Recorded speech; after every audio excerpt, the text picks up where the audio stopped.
আসসালামু আলাইকুম শিক্ষার্থীরা, কেমন আছো তোমরা?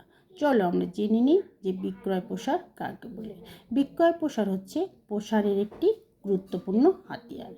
স্বল্প সময় বিক্রয় বৃদ্ধির উদ্দেশ্যে যে কৌশল অবলম্বন করা হয় তাকে বলা হয় বিক্রয় প্রসার। বিক্রয় প্রসার কি? একটা পণ্যের দাম কিছু কমায় দেওয়া বা ওই পণ্যটার সঙ্গে ওই পণ্যটারই একটু বেশি দেওয়া, বা হচ্ছে কি কুপনের ব্যবস্থা করা, বা ওই পণ্যের সঙ্গে অন্য আরেকটি পণ্য দেওয়া। এটাই হচ্ছে বিক্রয় প্রসার। বিক্রয় প্রসার দিলে তাৎক্ষণিক পণ্যের বিক্রয় বৃদ্ধি পায়।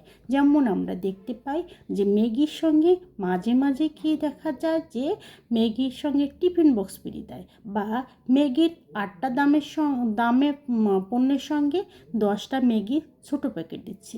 এটাই হচ্ছে বিক্রয় প্রসার। তো শিক্ষার্থীরা, আজ এ পর্যন্ত। ততক্ষণ পর্যন্ত তোমরা ভালো থেকো। আল্লাহ হাফেজ।